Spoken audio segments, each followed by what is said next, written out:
Aleluia, glória a Deus, minhas irmãs, muita alegria. Dia 35 de um total de 40, estamos vencendo, estamos rompendo, para a glória de Deus. Nossa casa, nossa estrutura familiar está sendo melhorada e ampliada pelos nossos conhecimentos, pela graça que o Senhor tem nos permitido viver nesses dias tão preciosos, desse estudo tão maravilhoso deste livro. E eu quero então ler para vocês o primeiro versículo do tema de hoje, que vai dizer: o amor presta contas. Os planos fracassam por falta de conselho, mas são bem-sucedidos quando há muitos conselheiros. Isso está escrito em Provérbios 25, quer dizer, Provérbios 15, 22. E aí, eu, quando li aqui, fiquei imaginando o quanto que muitas vezes nós perdemos por não ouvir conselhos, ou por achar que a situação não tem jeito, então a gente nem consegue se abrir e falar com alguém sobre o assunto, e isso vai nos deixando cada vez mais distante da solução e cada vez mais carente de enxergar uma saída para aquela situação. E aí, aqui o autor ele traz no exemplo de uma planta, chamada sequoias. E ele fala que essa planta, ela cresce, ela vai muito alto e ela resiste muitas coisas, porque na raiz dela, ela procura se encontrar com raízes de outras plantas como ela, para que elas se entrelaçam ali, e uma nutre a outra, e uma se alimenta dos produtos que a outra gera, E o que acontece aqui? Que é a proposta que o autor vai trazendo para nós, que o nosso casamento, ele precisa ser assim. Quando nós nos juntamos com outros casais que têm propósito de ter uma vida saudável em Cristo, para conversar sobre as questões familiares no padrão da Bíblia, então nós vamos ficar muito mais fortalecidos, muito mais ricos de conselhos e de atitudes produtivas do que se ficarmos só. E ele traz aqui um exemplo, que está escrito em Provérbios 12, 15. Vai dizer: o caminho do insensato parece-lhe justo, mas o sábio ouve os conselhos. Aí ele diz: os tolos nunca pedem conselho, e quando alguém aconselha, eles os ignoram.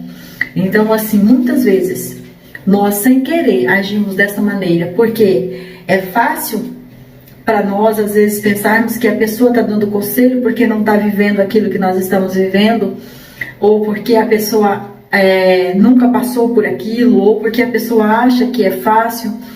E às vezes só por trancar o coração por causa desses pensamentos tão mesquinhos, tão infantil, já impede que possamos olhar para aquilo com mais profundidade, com mais seriedade, com mais empatia sobre aquela situação. E aí, ele diz mais uma coisa aqui, por que não cruzar a ponte que outros construíram?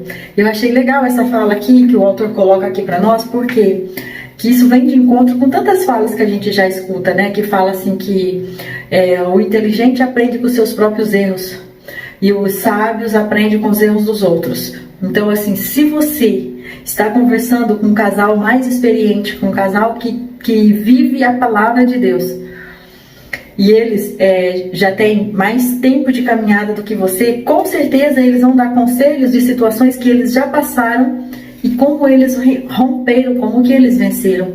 Então isso, você não precisa errar nessa situação, porque você já pode, com aquela alternativa que eles usaram para poder romper, você já pode fazer, você já pode evitar algumas coisas, alguns comportamentos, para não levar no mesmo caminho. E ele vai dizer: a sabedoria é mais valiosa que o ouro. Não recebê-la é como deixar que moedas valiosas escorreguem pelos seus dedos. E isso é sério, porque nós, quando se trata do dinheiro, quando nós vemos o dinheiro, nós fazemos de tudo para não perdê-lo, porque nós sabemos o valor do dinheiro. E quando fala do amor, muitas vezes nós desvalorizamos, não damos o devido crédito que o amor tem, porque estamos contaminados, estamos minados, que é aquilo que nós estudamos nas primeiras lições. Se nós estamos egoístas, cheios de nós mesmos, nos achando o dono da razão, se nós estamos amargurados, ressentidos, como é que nós vamos ter tempo para observar o amor? Como é que nós vamos ter tempo para nutrir o amor? Porque nós não conseguimos jorrar essa informação, jorrar essa delicadeza, jorrar essa bondade, jorrar essa paciência. Nós não conseguimos isso. Por quê? Porque se nós não temos como dar. Então, o que ele vai dizer mais aqui que me chamou a atenção? Você precisa de um casal mais experiente ou um amigo do mesmo sexo a quem possa recorrer para obter bons conselhos, suporte em oração e até mesmo prestar conta regularmente dos seus atos. Essa parte eu achei muito interessante, porque às vezes nós corremos daqueles amigos que falam a verdade na nossa cara. E às vezes nós queremos procurar só pessoas que falam: você tá certa, você tem razão, é assim mesmo e tal. E nós precisamos tomar muito cuidado, porque esse você tá certa, você tem razão, até que ponto isso está de encontro com a palavra? Isso não é para você ser, como é que eu posso falar assim, masoquista, de querer procurar alguém que só fala mal de você, que só acha culpa em você, que só põe você contra você mesmo. Não é isso. É você prestar atenção se aquela pessoa, o que ela está falando, está embasada em quê? Então, assim, se você chega, fala que você cometeu um erro, e a sua amiga, o seu amigo, né, vai falar para você: olha, você poderia ter tido mais paciência. Qual é os versículos que ela está usando? Qual o contexto que ela inseriu você? Qual a situação que ela te enquadrou? E aí você começa a pensar isso e ir para a Bíblia para saber se o que ela falou tinha razão ou não.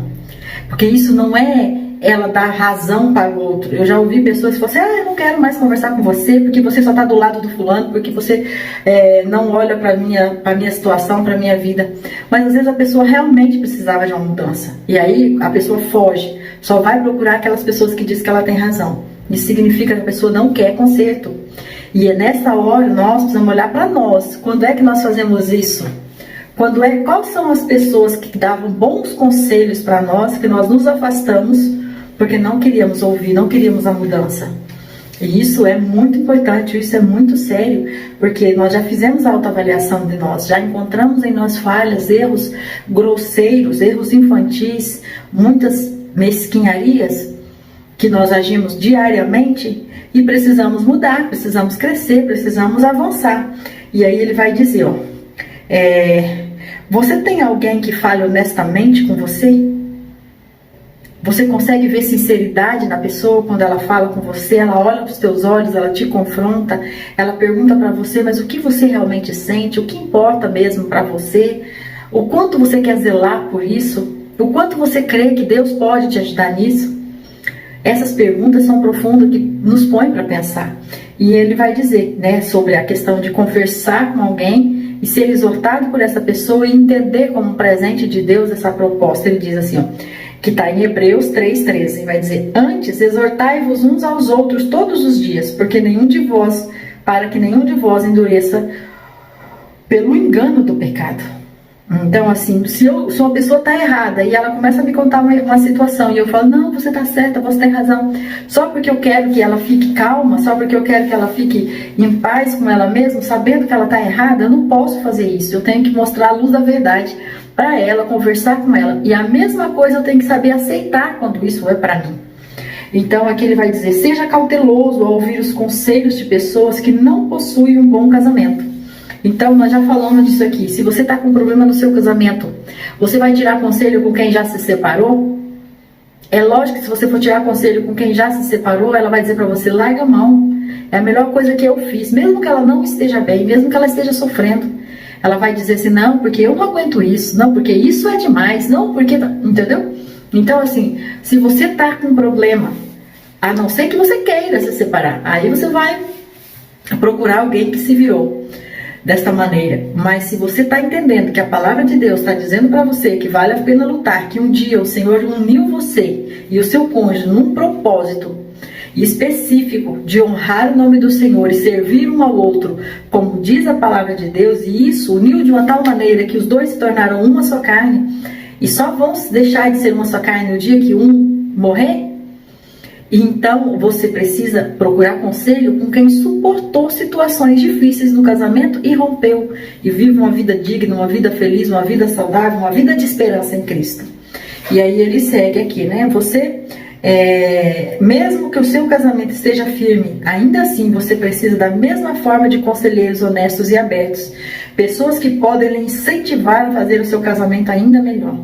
Então, o que quer dizer aqui? Você tem que se unir com pessoas que têm os propósitos parecidos com você. Pessoas que tratam o casamento com zelo, com capricho, pessoas que honram, mulheres que tratam os seus esposos da maneira que devem ser tratados. Essas devem ser as mulheres com as quais você tem que se conversar, se relacionar e procurar conselho. E aí ele vai dizer aqui também, ó, você tem algo a esconder?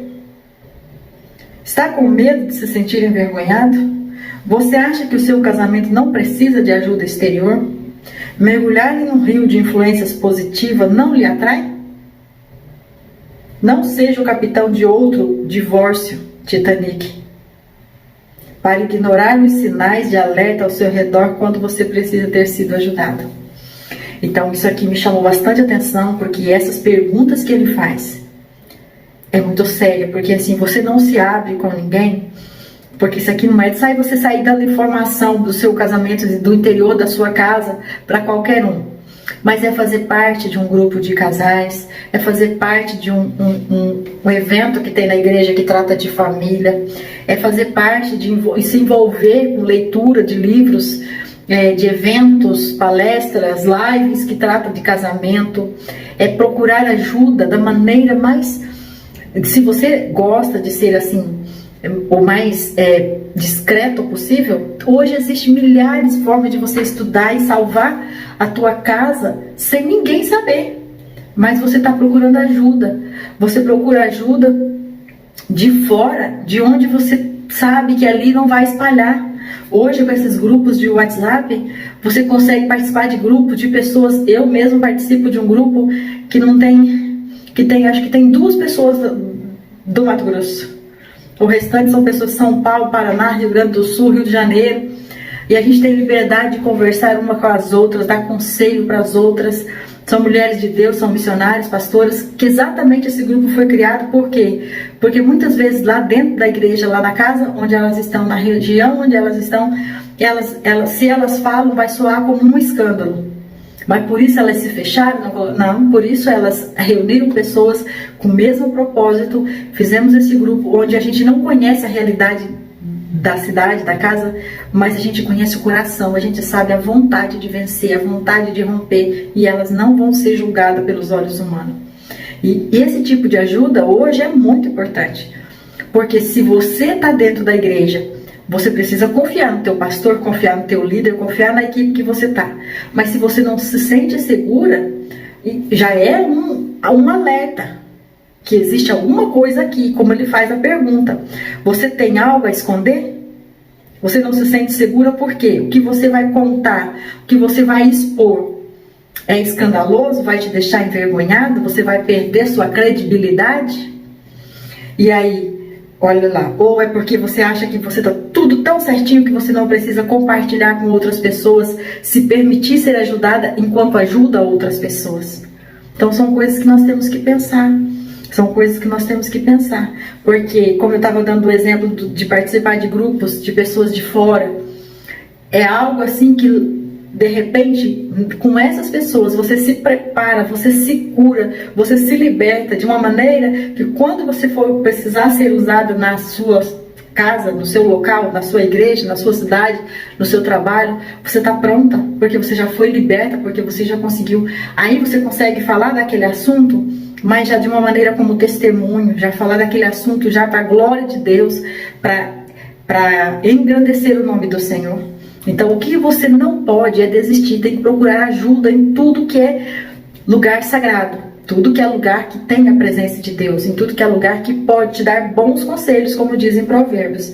E ele vai dizer assim, Romanos 14:12, assim pois cada um de nós dará conta de si mesmo a Deus. Se você for omissa, se você não procurar ajuda, enquanto existe um monte de recursos, existem pessoas na sua cidade, na sua igreja, existem os pastores, os missionários, os evangelistas, existem os líderes de rede de casais, né, os ministérios de casais, de aliançados e tantos nomes que são dados. Existem livros, existem lives, existem YouTubers que fala somente disso, que você pode se ajudar a criar um propósito, porque você vai prestar conta de tudo o que você fez no teu casamento. E isso é muito sério para nós. E agora que nós estamos estudando sobre isso, estamos aprendendo sobre isso, isso nos compromete mais um pouco. Porque agora a desculpa de eu não sabia também já não cola mais, né? Porque agora a gente já sabe que começa com a paciência e a bondade e todos aqueles outros temas que nós já estudamos. E ainda faltam 4, né? E nós precisamos prestar bastante atenção no que nós estamos aprendendo para colocar em prática. Eu peço a ajuda do Senhor para me ajudar, porque eu preciso da ajuda de Deus todos os dias. A graça do Senhor todos os dias tem me alcançado. E por isso eu ainda estou firme aqui. E eu louvo a Deus por isso, porque o Senhor Deus nunca desistiu de mim. Nunca desistiu da minha casa, nunca desistiu do meu esposo, nunca desistiu do nosso casamento, da nossa unidade como uma só carne. E essa mesma oração eu peço a Deus que faça com você, que entra na tua casa, que tenha liberdade de mudar o que precisa ser mudado, de alimentar e alicerçar as estruturas da tua casa, para que você seja forte, corajosa e tome as decisões que precisam ser tomadas para a honra e a glória do nosso Senhor Jesus Cristo. Amém?